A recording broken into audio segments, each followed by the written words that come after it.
우리 다시 한번 마음을 다짐하겠습니다. 주여 말씀하옵소서. 말씀대로 지켜가는 우리 모두가 되기를 축복합니다. 오늘 설교의 제목은 너희는 이렇게 기도하라. 너희는 이렇게 기도하라. 우리가 너무나도 많이 들은 말씀입니다. 사람들이 왜 기도합니까? 인간이 왜 기도합니까? 기도하지 않는 사람은 아무도 없어요. 이 대한민국 사람 중에서 기도하지 않는 사람은 아무도 없습니다. 정말 우리 민족은 기도 열심히 합니다. 대구에서, 대한민국에서 기도의 고수들은 저 팔공산 가까이에 다 있어요. 제가 아무리 생각해도 열심으로 따지면 제가 그 사람들을 못 따라갈 것 같아요. 정말 고수들은 가까이에 다 모여 있습니다. 왜 이렇게 우리가 열심히 기도하는가? 기도하는 이유는 두 가지예요. 첫 번째는 통제 불가능한 것에 대한 불안과 두려움, 무력감 때문에. 우리 인생에 어떤 일이 닥칠지 모르잖아요. 그리고 뭔가 불안이 있잖아, 두려움이 있잖아. 이거 어떻게 내 힘으로 감당하지 못하니까 우리가 기도하는 거예요. 이게 이제 다 팔공산에, 앞산에 계획 가면은 다 촛불 켜놓고 막 이렇게 비는 모든 게 바로 여기에 속하는 거예요. 그 다음에 궁극적인 존재와 연결되고자 하는 영적 갈망 때문에 기도합니다. 우리가 인간은 영적인 존재로 만들어지기 때문에 세상에 아무리 뭐 권력, 재물 이런 게 많아도 영적으로 채워지지 않으면 늘 우리 마음에 허전함이 있습니다. 이걸 채우기 위해서 기도하는 거예요.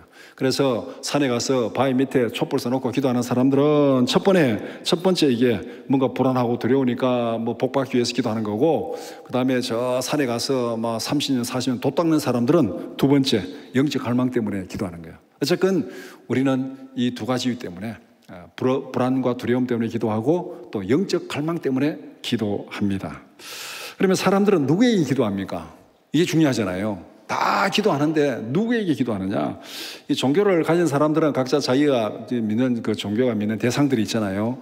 그 대상들에게 기도합니다. 그리고 특정한 종교가 없는 사람들은 한국이 무속의 영향을 받아가지고 기도하는데, 이 기도하는 신들이 정말로 다양합니다. 조상신, 자연물, 하늘, 태양, 별, 달, 살신, 뭐 용왕부터 해가지고 막 나무도 바위도 다 그냥 뭐 갓바위까지 다 이런 기도의 대상입니다. 그런데 어떻게 기도하는가? 기도의 형태를 보면은 했어요. 비손선한데 손을 비빈다.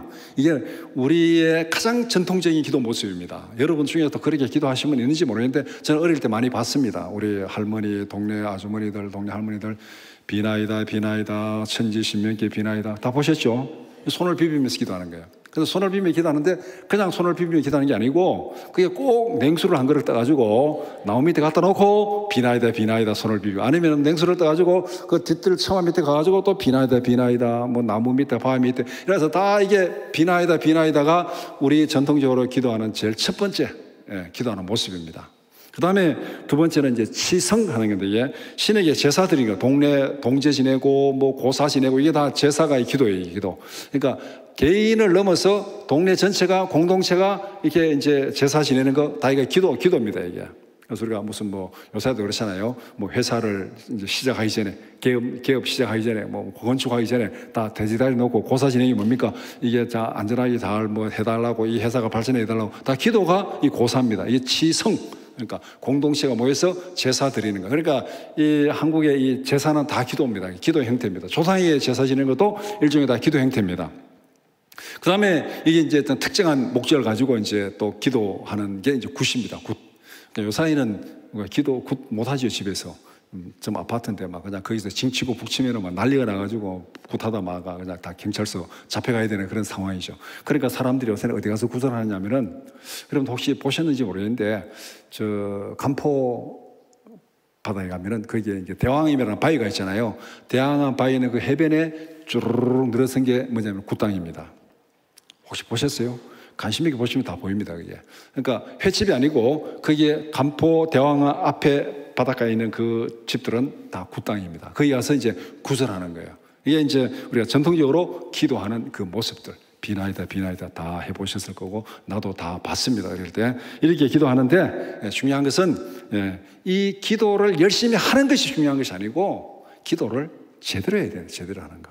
그래서 오늘 마태복음 6장 9절에서 10절 말씀을 함께 읽었는데, 예수님께서 제자들에게 기도를 가르치는 말씀입니다. 기도의 가장 중요한 핵심은 누구에게 무엇을 어떻게 기도해야 하는가, 이것이 가장 중요합니다.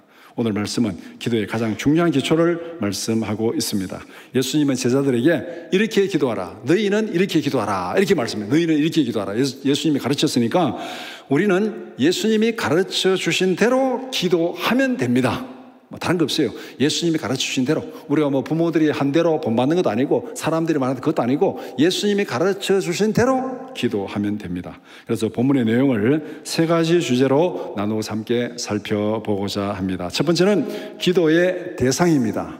뭐니 해도 제일 중요한 것은 누구에게 기도하느냐. 그게 중요한 거예요. 나무에 할 건지 바위에 할 건지 산에 할 건지 바다에 할 건지 누구에게 기도하느냐. 성경은 하늘에 계신 우리 아버지께 기도하라 그렇게 말씀합니다. 9절은 우리가 기도할 대상이 누구인지를 분명히 말씀하고 있습니다. 하늘에 계신 우리 아버지, 이게 우리가 기도할 대상입니다. 하늘에 계시는 이게 이제 전능하시고 거룩하신 분, 땅의 모든 것을 초월하여 통치하시는 분의 뜻입니다. 하늘에 계신. 우리가 보통 이제 높은 자리라 말하 높은 자리. 야, 높은 자리 있을 때 잘 봐줘. 그러잖아요. 높은 자리는 뭡니까? 권세가 있고 밑에 있는 사람들을 다스리는 이런 상징적인 의미로 높은 자리라 그렇게 얘기합니다. 그럼 높은 자리에 제일 높은 게 어디예요? 하늘에 계신. 이게 이제 하나님의 전능하심, 하나님의 위대하심, 모든 것을 초월해서 다스리는 하나님의 권세를 말할 때 하늘에 계신 우리 아버지, 높은 자리, 통치, 권세, 능력을 얘기합니다. 그런데 이 하나님은 우리 아버지라는 겁니다. 나의 아버지, 너의 아버지 아니라 우리 아버지. 우리는 하나님 안에서 구원받은, 예수 안에서 구원받은 하나님의 자녀들이잖아요. 공동체입니다. 한 가족입니다. 가족. 그러니까 한 아버지를 모시고 있으니까 다 가족이죠. 성찬에 둘러앉은 밥상 공동체, 우리 다음 주에 성찬식 할 건데 성찬상에 둘러앉은 밥상 공동체가 바로 우리 성도들 구원받은 자들입니다. 그러니까 우리 아버지께 기도하는 거, 가족이 전체가 공동체가 기도하는 거고, 그 다음에 아버지께 기도하는 것입니다. 아버지라는 것은 친밀한 관계를 얘기하는 거예요. 친밀한 관계. 그런데 우리는 보통 아버지 그러면 친밀하게 느껴지질 않습니다. 요사이 이제 애들은 친밀하게 느껴질 텐데 저 나이 또래나 이게 좀 전후되시는 분은 아버지 그러면은 친밀한 감정이 별로 없어요. 가까이 하기에 너무 먼 당신이 아버지입니다. 뭔가 좀 불편하고 뭔가 좀 가까이 가면 어색하고 좀 그렇잖아요. 그래서 좀 아버지에 대한 안 좋은 기억들도 많이 있고, 그것이 한국의 전통적인 아버지상입니다. 그러면은 하늘에 계신 우리 아버지, 친밀한 아버지, 저는 우리 아버지를 생각하면은 여기에서 친밀한 아버지는 별로 생각나지 않습니다. 입장을 다 바꿔가지고 내가 자식을 키우면서 아버지가 됐잖아요. 자식을 키우면서 내가 아버지로서 자식이 어떤 마음가짐, 어떤 자세를 취하는가, 그걸 딱 생각하면은 이것이 나를 향하신 하나님 아버지의 마음이다. 그렇게 생각하시면 돼요. 우리 아버지를 생각하면 친밀한 게 없어요. 그러나 내가 아버지로서 자식을 바라볼 때는 말 안 해도 다 알잖아요. 말 안 해도 다 압니다. 이런 마음이구나. 하나님, 내가 자식을 위해서 이런 마음을 가지고 있는데 하나님 나를 위해서 이런 마음을 가지고 있잖아요. 이게 바로 하늘에 계신 우리 아버지, 친밀함. 그래서 자녀의 권세로 우리가 하나님께 나가는 겁니다. 여러분들 다 자녀를 키우는 입장에서 자식들이 무슨 건강에 어려움이 있고 경제적으로 어려움이 있고 힘든 일이 있어가지고 아버지께 도와달라고 요청하면은 어떻게 하십니까? 야, 또 귀찮게 만드냐? 가라! 보기 싫다! 이렇게 얘기합니까? 힘들어도 빚을 내선 따라 도와주려고 하는 것이 부모의 마음이잖아요. 그러니까 우리가 하나님 앞에 나가는 거, 다른 거 다 필요 없어요. 우리가 그냥 하나님 앞에 나는 하나님의 자녀니까, 아들이니까 하나님께 나간다. 그러면은 하나님이 아버지로서 그렇게 다 받아주시는 거예요. 누가복음 15장 17절 20절, 우리 지난주에도 읽었던 말씀입니다. 다시 한번 보겠습니다. 이에 스스로 돌이켜 이르되 내 아버지에게는 양식이 풍족한 풍군이 얼마나 많은가. 나는 여기서 줄여 죽는구나. 내가 일어나 아버지께 가서 이르기를 아버지, 내가 하늘과 아버지께 죄를 지어사오니 지금부터는 아버지의 아들이라 일컬음을 감당하지 못하겠나이다. 나를 풍군의 하나로 보소서 하리라 하고 이 일어나서 아버지께로 돌아가니라. 아직도 거리가 먼데 아버지가 그를 보고 치근히 여겨 달려가 목을 안고 입을 맞추니, 이 모습이 진짜 기도의 모습입니다. 탕자가 객지 나가서 아버지를 잊어버리고 살았어요. 처음에는 돈이 많으니까 먹고 마시고 노는데 정신이 팔려가지고 아버지 잃어버렸어요. 잊어버렸어요. 그 다음에는 좀 먹기 살기 힘드니까 그냥 이래가지고 먹고 사는데 바빠서 아버지를 잊어버렸어요. 오늘 우리의 모습 아닙니까? 먹고 놀기에 바빠서 아버지 하나님 잊어버리고, 또 뭔가 먹고 살기에 바빠서 하나님 잊어버리고, 그렇게 가다가 탕자가 진짜 어려움을 만났습니다. 아, 나는 여기서 굶어 죽는구나. 그때 아버지를 기억한 거예요. 우리의 모습 똑같잖아요. 돈이 있고 잘 나갈 때는 하나님 잊어버립니다. 또 그냥 먹고 살고 바쁠 때는 하나님 잊어버립니다. 진짜 힘든 일 딱 만나죠. 와, 내가 어떻게 하지? 하나님, 나인데 왜 이렇게 하십니까? 그래 나오잖아요. 당자가 지금 여기서 현실의 고난을 인정합니다. 나는 여기서 줄여 죽는구나. 그때 아버지를 다 기억합니다. 그리고 자기의 잘못을 다 고백합니다. 내가 잘한 거 아무것도 없다. 잘한 거 아무것도 없다. 하나님 앞에 그냥 다 잘못했다. 그렇지만은 나는 아버지의 아들이다. 그래도 나는 아버지 아들이다. 우리 아버지 집에는 양식이 풍족한데 내가 왜 굶어 죽느냐? 아버지 아들이 아버지께로 돌아가자. 그래서 돌아가니까 다 용납하시고 다 해결된 거잖아요. 이것이 바로 하나님께 기도하며 나가는 우리의 모습이라는 겁니다. 우리가 하나님 앞에 뭐 잘해서 뭐 업적이 있어서 하나님 앞에 나가는 거 아니에요. 우리는 다 하나님 앞에 범죄한 죄인이고 잘못한 것밖에 없습니다. 그러나 내가 하나님의 아들이기 때문에, 자녀이기 때문에 나가면은 아버지가 품어주시고 다 해결해 주십니다. 이것이 바로 하늘에 계신 우리 아버지께 기도하라는 겁니다. 그러니까 얼마나 지금 이게 정말 간절한 그런 모습이잖아요. 친절한 모습이고 정말 그런 아버지께 기도하라. 기도는 습관적인 주문이 아니라 인격적인 교제가 되어야 됩니다. 기도할 때마다 하나님을 아버지로 인정하고 그분의 품에 안기는 마음으로 나가야 된다는 거. 그러니까 우리 아버지 생각하면 못 안기지만은 내가 아버지로 자식 생각하면 안길 수 있잖아요. 그런 아버지께 우리가 나가는 겁니다. 친밀하지만은 동시에 경외하는 마음으로 전능하신 하나님께 나가야 된다. 이것이 바로 기도하는 우리의 기본적인 자세를 말하고 있습니다. 우리는 우리의 고난을 초월하시는 아버지께 기도합니다. 우리에게는 우리의 모든 눈물을 아시는 아버지가 계십니다. 우리가 살아가는 인생의 짐들이 굉장히 힘들고 어려울 때가 많이 있잖아요. 남들이 알지 못하는 고통이 있을 때가 많이 있잖아요. 젊을 때는 젊을 대로 고민이 있고 또 중년은 중년대로 나이 들면 나이 든 대로 고민이 굉장히 많습니다. 그러나 우리의 모든 고난을 아시고 우리의 눈물을 아시는 하나님이 내게 있다. 그런데 우리는 이 아버지를 잊어버리고 살아가요. 하나님을 잊어버리고 먹고 노는데 바빠가지고 먹고 사는데 정신이 없어가지고 아버지를 잊어버리고 살아갑니다. 우리에게는 아버지가 있습니다. 탕자가 죽음의 문턱을 넘어서는 그 순간에 발견한 그 아버지, 우리 그 아버지는 항상 우리 곁에 있습니다.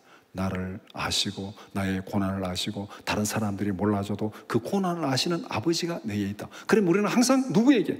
하나님께 나가서 기도하면 되잖아. 하나님께 나가서 힘들다고 다른 사람 붙들고 원망하지 말고 신세 타령하지 말고 하나님 앞에 쏟아놓으라는 거예요. 로마서 8장 31절 32절 같이 보겠습니다. 그런즉 이 일에 대하여 우리가 무슨 말하리요? 만일 하나님이 우리를 위하시면 누가 우리를 대적하리요? 자기 아들을 아끼지 아니하시고 우리 모든 사람을 위하여 내주시니가 어찌 그 아들과 함께 모든 것을 우리에게 주시지 아니하겠느냐. 하나님이 우리를 따져가지고 잘못 따져가지고 우리가 평가할 것 같으면은 처음부터 하나님 예수 그리스도 보내주지 않았습니다. 예수 그리스도를 주신 하나님께서 우리가 우리의 잘못을 인정하고 나아갈 때 우리에게 주시지 못할 것이 뭐가 있는가? 이 하늘 아버지, 이 아버지께 기도하라. 이 아버지께 기도하라. 전능하신 아버지께 우리의 모든 고난을 이길 수 있는 능력을 주십니다. 이 아버지께 기도하는 우리 모두가 되기를 축복합니다. 하늘에 계신 아버지께 기도하라. 두 번째는 하나님의 영광을 위한 기도입니다. 9절에 하나님의 이름이 거룩히 여김을 받으시오며 그렇게 말하고 있습니다. 이것은 주기도문의 첫 번째 간구입니다. 개인적인 필요나 소원보다 하나님의 영광이 가장 먼저 구해야 될 목표라는 것을 말씀하고 있습니다. 하나님의 이름이 구별되고 높임을 받아야 된다. 누구에게? 믿는 자들에게. 먼저 우리에게 하나님의 이름이 높임을 받아야 돼요. 그 다음에 우리에게 하나님의 이름이 높임을 받으면은 그 다음에 세상 사람들에게 하나님의 이름이 높임을 받는 거예요. 우리의 모습을 보고. 그러니까 하나님의 이름이 거룩히 여김을 받으시오며 먼저 내가 하나님의 이름을 거룩히 여기고 내가 하나님의 이름을 높이고 존귀하게 여기는 그런 믿음을 달라고 기도하는 거예요. 내 마음의 준비를 기도하는 거예요. 하나님의 이름이 거룩히 여김을 받게 해달라는 것은 내 마음이 진심으로 하나님의 이름을 거룩히 여기고 하나님을 존귀하게 하고 하나님을 영원롭게 하는 그런 내 마음, 나의 삶이 되게 해달라. 그러면 나를 통해서 하나님의 이름이 다른 사람에게도 존귀하게 된다는 것입니다. 우리의 삶을 하나님의 영광을 위한 도구로 드려야 된다. 이런 면에서 우리의 삶이 하나님의 영광을 위한, 이 기도, 두 번째 기도는 이름이 거룩히 여김을 받게 해달라는 것은 하나님, 내 삶이 하나님의 영광을 위한 도구가 되게 하옵소서, 그 기도와 같습니다. 그런데 두 가지 면에서 성도가 거룩한 삶을 살 때 이름이 거룩히 여김을 받습니다. 우리가 이 땅에서 정말 하나님 앞에 거룩한 삶을 살 때, 와, 예수 믿는 사람 다르다. 오, 진짜, 그러네. 하고 이제 하나님 일이 영원롭게 되잖아요. 고린도후서 2장 15절 말씀 같이 보겠습니다. 우리는 구원받는 자들에게나 망하는 자들에게나 하나님 앞에서 그리스도의 향기니. 우리가 그리스도의 향기입니다.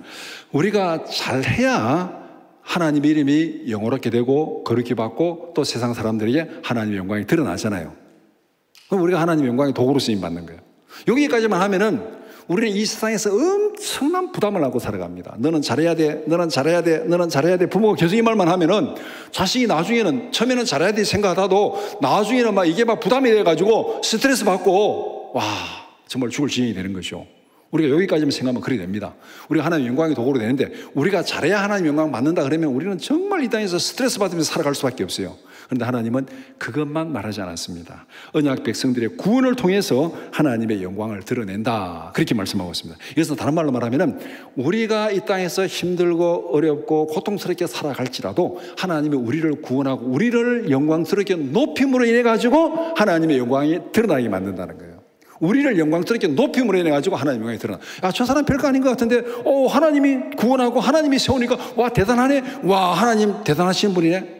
우리를 높이시고 우리를 구원하시고 우리를 들어서 하나님을 영원롭게 하는 것, 이렇게 생각하면 우리는 영광의 도구가 되는데, 우리는 정말 부담 없는, 정말 감사한 영광의 도구잖아요. 이러나 저러나 우리 영광의 도구예요. 우리가 잘해서 하나님의 영광을 드러내든, 아니면 우리가 고난 가운데서 구원을 받아서 하나님 우리를 높여서 영광을 드러내든, 이러나 저러나 하나님의 영광의 도구가 되는 겁니다. 출애굽기 7장 3절 5절 같이 보겠습니다. 내가 바로의 마음을 완악하게 하고 내 표징과 내 이적을 애굽 땅에서 많이 행할 것이나 바로가 너희의 말을 듣지 아니할 터인즉 내가 내 손을 애굽에 뻗쳐 여러 큰 심판을 내리고 내 군대 내 백성 이스라엘 자손을 그 땅에서 인도하여 낼지라. 내가 내 손을 애굽 위에 펴서 이스라엘 자손을 그 땅에서 인도하여 낼 때야 애굽 사람이 나를 여호와인 줄 알리라 하시매. 애굽 사람들이 이 이스라엘이 믿는 모세가 말한 하나님 여호와를 무시했습니다. 말을 안 들었어요. 그런데 언제 그 여호와를 영광스럽게 존귀하게 순종하느냐? 하나님께서 지금 말씀하셨잖아요. 이스라엘 백성들이 애굽에서 노예 사례로 살아가 노예 생활을 하고 있습니다. 그런데 거기서 하나님께서 기적을 행하고 재앙을 내리고 막 해가지고 홍해를 가르고 그들을 구원해냈잖아요. 구원해낼 때 비로소 애굽의 바로로부터 모든 사람들이 여호와를 영광스럽게 하고 인정하고 그들을 인정하는 그런 모습. 그러니까 애굽의 노예로 살아가던 이스라엘 백성들을 거기서 구원해내서 존귀하게 높임으로 인해서 하나님의 영광이 온 땅에 드러나게 하신, 이런 면에서도 우리는 하나님의 영광의 도구로 사용되는 것입니다. 그래서 우리가 잘해서 영광을 드러낼 수도 있고, 우리가 받은 그 은혜로 인해서, 우리가 받은 구원을 인해서 하나님의 영광이 드러날 수도 있습니다.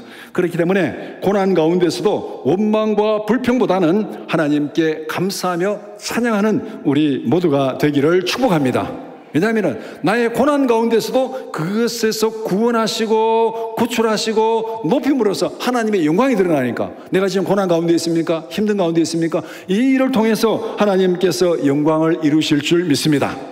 그러면은 그게 원망이 없죠. 불평이 없죠. 고난만 보면 원망과 불평이 나옵니다. 왜 내가, 하나님 왜 내게만, 다른 사람은 안 그런데 왜 나만 이렇게 고난 당합니까?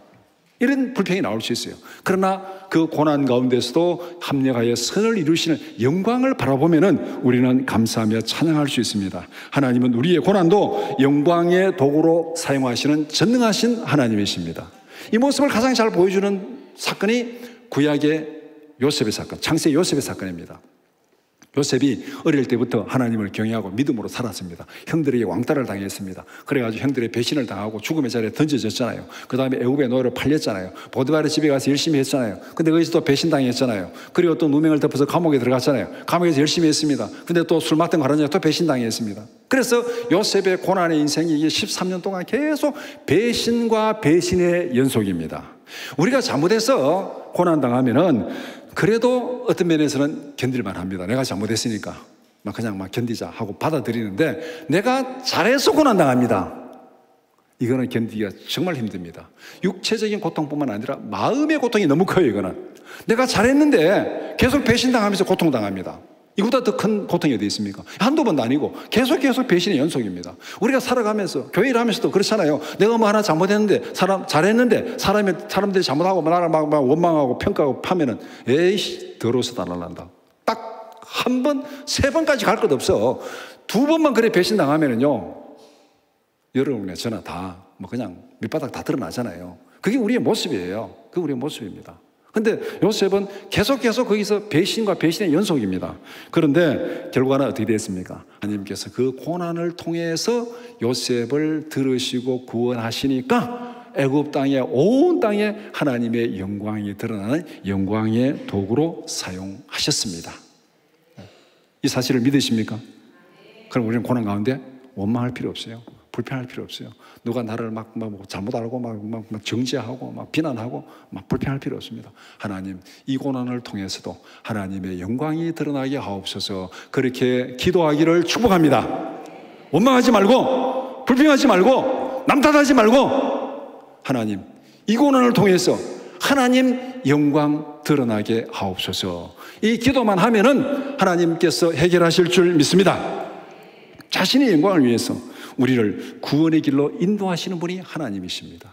쉽게 말하면 하나님 자기 자존심을 위해서라도 우리를 그냥 고난 가운데 버려두지 않습니다. 자기 자존심을 위해서라도 우리를 구원하시고 영광 가운데 인도하시는 분입니다. 에스겔 39장 25절 말씀 같이 보겠습니다. 그러므로 주 여호와께서 같이 말씀하셨느니라. 내가 이제 내 거룩한 이름을 위하여 열심을 내어 야곱에 사로잡힌 자를 돌아오게 하며 이스라엘 온 족속에게 사랑을 베풀지라. 이 상황이 이스라엘 백성들이 하나님 앞에 불순종하다가 심판을 받고 다 나라가 망해가지고 지금 바벨론에 포로로 잡혀갔어요. 포로로 잡혀가지고 그 이스라엘 백성들이 거기서 막 회개하고 70년 동안 회개하고 있습니다. 그러니까 하나님께서 그 회개를 들으시고 그 다음에 하나님이 화가 났어요. 내 자존심을 위해서라도 이 내 백성이 바벨론 땅에서 정말 무시당하고 막 고통당하고 노예로 살아가고 포로로 살아가고 이렇게는 영원히 버려둘 수 없다. 하나님께서 내 이름을 위해서, 내 영광을 위해서, 내 자존심을 위해서 이들을 구원하리라. 다시 이스라엘로 돌아오게 하고 거기에 다시 세우고 나라를 세우리라. 그때 이스라엘 온 땅이 나를 여호와인 줄 알리라. 그렇게 해서 하나님께서 이 이스라엘 백성을 구원하시고 온 족속 가운데 하나님께서 사랑을 베푸시고 그들을 세우심으로 하나님의 영광이 드러나게 했습니다. 그러니까 하나님의 영광을 위한 기도는 결국은 무엇입니까? 우리의 구원을 위한 기도고 우리의 영광을 위한 기도예요. 하나님이 영광 받으실 때 하나님의 자녀된 우리도 함께 영광 받을 줄 믿습니다. 그러니까 우리는 하나님의 이름이 거룩하게 달라고 우리는 날마다 기도해야 됩니다. 그 가운데 우리가 같이 영광을 받게 되는 겁니다. 세 번째는 하나님의 나라와 뜻을 위한 기도입니다. 10절에 이 땅에 하나님의 나라와 뜻이 실현되게 하소서, 그렇게 기도하고 있습니다. 하나님의 통치가 이 땅에 온전히 실현되기를 바라는 간구입니다. 하나님의 나라가 임한다는 것은 하나님의 통치가 이루어지는 것. 내 삶 속에 하나님의 뜻이 아니고 내 뜻대로 하면은 하나님의 통치가 이루어지지 않은 거죠. 내 마음대로 되는 것이고, 내 뜻을 포기하고 하나님의 뜻대로 하면은 하나님의 통치가 이루어진 거예요. 여기 하나님의 나라가 이루어지는 겁니다. 그러니까 나라가 이루어지게 되는 것은 하나님의 통치가 우리의 삶 속에 온전히 실현되기를 간구하는 것입니다.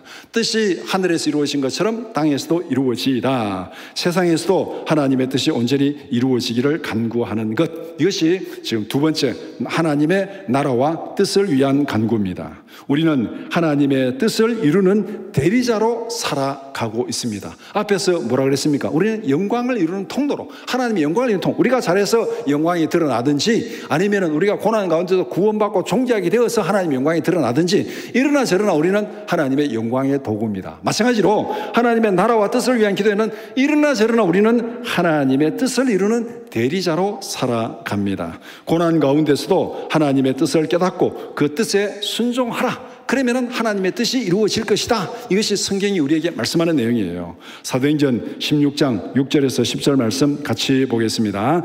성령이 아시아에서 말씀을 전하지 못하게 하시거늘 그들이 부르기아와 갈라디아 땅으로 다녀가 무시아 앞에 이르러 비두니아로 가고자 애쓰되 예수의 영이 허락하지 아니하는지라. 무시아를 지나 드로아에 내려갔는데 밤에 환상이 바울에게 보이니 마게도냐 사람 하나가 서서 그에게 청하여 이르되 마게도냐로 건너와서 우리를 도우라 하거늘 바울이 그 환상을 보았을 때 우리가 곧 마게도냐로 떠나기를 힘쓰니 이는 하나님이 저 사람들에게 복음을 전하라고 우리를 부르신 줄로 인정함이러라. 우리가 읽으니까 간단한데 만약에 우리가 이 상황에 한번 던져졌다 가정합시다. 즉 바울처럼 이 지역들이 그냥 간단한 무슨 고속도로 달려가는 게 아니에요. 산을 넘고 강을 건너고 정말 강도의 위험과 모든 위험들을 경험하면서 이렇게 힘들게 가는 길이면 힘들게 가는 길이에요. 사실 우리 단기 선교 가도 거기에 잠자리가 어떠냐, 거기 음식이 어떠냐, 아이고 그거 걱정하잖아요. 그 정도는 말도 안 되는, 비교도 안 되는 이 험악한 길입니다. 그런데 지금 바울의 계획은, 바울이 지금 선교사로 부름을 받았잖아요. 자기 온전히 하나님 앞에 복음을 전하기로 이방인의 선교사로 부름을 받고 선교하러 갔습니다. 갔는데 바울의 계획은 아시아에서 복음을 전하는 게 바울의 계획이었습니다. 그런데 하나님께서 그 길을 막았습니다. 부르기아와 갈라디아 땅으로 갔습니다. 거기서도 막았습니다. 바울 입장에서 보면 이게 지금 앞길이 캄캄하잖아요. 내가 지금 선교 자리에 왔는데 하나님 왜 자꾸 나를 막으시냐. 또 힘들게 다른 도시를 가니까 거기서도 하나님 막아요. 또 힘들게 다른 도시를 가니까 또 거기서도 막아요. 이 여행길이 보통 힘든 길 아닙니다. 정말 죽음을 각오하고 가는 길이에요. 그런데 거기서 막아요. 그 다음 무시아 앞에 가고 비두니아를 가고 예수행이 허락하지 않는지라. 그 다음 무시아에서 드로아까지 내려가고 여러 곳을 거쳐가지고 이제 드로아까지 갔어요. 거기 가니까 하나님께서 밤에 환상을 보여주었습니다. 마게도냐 사람이 와서 우리를 도우라. 그래서 그긴 줄 알고 거기 가서 복음을 이제 유럽으로 가는, 아시아에서 복음이 유럽으로 바뀌어가는 이 과정에서 바울은 사실 엄청난 고생을 한 거예요. 가는 데마다 길이 막히고 가는 데마다 길이 막히고 하나님이 그냥 쉽게 야 너 여기 사지 말고 마게도냐로 가, 유럽으로 가, 이렇게 한마디 딱 해가지고 갔으면 얼마나 좋겠습니까? 바울이 선교사로 나섰는데, 그런데 하나님은 바울의 길을 막아가지고 정말 고생 끝에 이렇게 지금 방향을 틀어서 지금 유럽에 가서 복음을 전하고 있습니다. 이렇게 보면은 선교에도 시행착오가 엄청나게 많습니다. 우리가 하나님의 선교를 하는데 왜 일이 깔끔하게 잘 진행되지 않느냐, 왜 어려움이 있느냐, 그는 하나님이 그렇게 우리에게 주시는, 우리가 알지는 못하지만은 그 일을 통해서 하나님이 어떻게 이루실지는 하나님이 아시지만은 우리에게는 어쨌든 많은 고난이 따르게 되어 있습니다. 바울도 얼마나 고난을 당했습니까? 바울의 선교가 아시아에서 유럽으로 가는 과정에 바울은 많은 고난을 당했습니다. 또 베드로가 고넬료에게 복음을 전하는 것도 마찬가지잖아요. 하나님께서 베드로를 불러가지고 고넬료가 복음 전하니까 베드로가 뭐라 했습니까? 나 못 갑니다. 이방인의 집에 절대 못 갑니다. 근데 하나님께서 막 환상을 보여주고 막 등을 떠밀어 갔잖아요. 그러니까 베드로가 마지못해 갔습니다. 하나님 막 가라 하니까 가지고 복음을 전하니까 성령이 그게 충만히 임한 거예요. 이래서 이방인에게 복음이 전파되기 시작한 겁니다. 베드로도 자기 뜻대로 간 거 아니에요. 하나님이 마지막에 가라니까 가는 거예요. 여기서 핵심은 하나님 앞에 순종하는 믿음입니다. 우리가 하나님 일을 하는데 제일 중요한 것은 똑똑한 것도 아니에요. 비전도 아니에요. 똑똑한 사람이 비전을 가지고 나서면은요 교만해집니다. 그리고 그 비전이 이루어지지 않을 때는 절망합니다. 나른 사람 타닥이 됩니다. 하나님 일을 하는데 똑똑한 것도 아니고 비전도 아니고 그보다 더 중요한 게 뭐냐?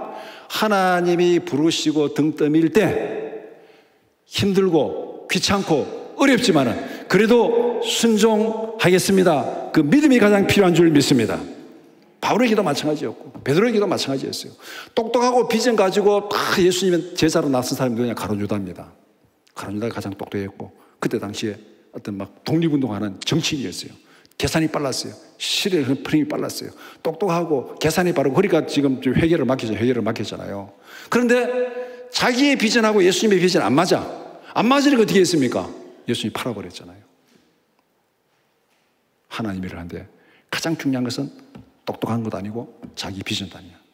하나님께서 부르시고 등 떠밀 때 귀찮지만은 힘들지만은 하나님의 앞에 순종하겠습니다. 이 믿음이 하나님의 뜻을 이루어갑니다. 우리의 순종이 이 땅에서 하나님의 뜻이 실현되는 통로입니다. 적극적인 기도와 순종을 통해서 이 땅에 하나님의 뜻을 실현하는 그런 청지기로 살아가는 우리 모두가 되기를 축복합니다. 하나님의 뜻이 실현되는 것이 우리가 바라는 궁극적인 승리입니다. 나라와 뜻이 이루어지기를 간구하는 것은 궁극적인 승리를 선포하는 것입니다. 사탄의 모든 계획이 무너지고 하나님의 통치가 온전히 실현되기를 기도하는 것, 이것이 바로 하나님의 나라가 임하게 하시고 뜻이 이루어지게 하는, 이 기도가 이 땅에 완전한 승리가 이루어지는 이 기도, 그러니까 이 기도가 가장 큰 기도죠. 하나님의 이름이 거룩해지고 하나님의 뜻이 온전히 실현되면 우리의 모든 죄악과 고통과 아픔도 사라질 줄 믿습니다. 말씀을 정리해 봅시다. 세상의 환경을 초월하는 아버지께 믿음으로 나아가라.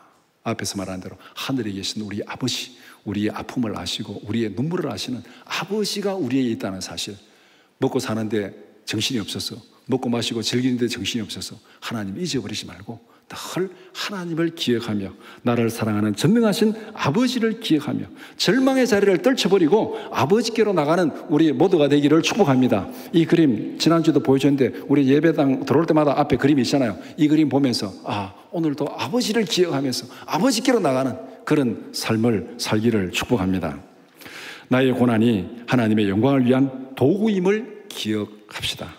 하나님은 우리의 고난 가운데서도 영광을 드러내시는 전능하신 분입니다. 나의 고난을 통해서 하나님의 영광이 드러날 것을 소망하며 기도하는 것, 그러면 우리의 원망도 사라지고 우리의 불평도 사라지고 하나님 앞에 소망 가운데 기도하는 기도만 더 세질 줄 믿습니다. 이것이 우리가 이 땅에서 살아가는, 오늘 예수님이 가르치는 목적이에요. 하늘에 계신 아버지께 기도하면서 이 땅에서 찌질하게 살아가지 말고 승리하며 기쁨으로 살아가라는 내용이잖아요. 그러니까 이렇게 기도하라고 말하는 거예요. 하나님 나라의 최종 승리를 확신하고 순종하라. 하나님은 순종하는 사람들을 통해서 하나님의 뜻을 이루십니다. 바울을 통해서 선교의 뜻을 이루시고, 베드로를 통해서 이방 선교의 뜻을 이루시고, 그 가운데 순종하는 자들을 통해서 모세도 가기 싫어하지만 하나님의 뜻이니까 마지못해 갔잖아요. 어쨌든 순종했잖아요. 순종하는 그를 통해서 출애굽의 역사를 이루어 가시는 겁니다. 하나님은 힘들지만 그래도 순종하는 믿음의 사람들을 통해서 역사하시는 분입니다. 순종을 통해서 하나님의 영원한 승리에 참여하는 우리 모두가 되기를 주님의 이름으로 축원합니다.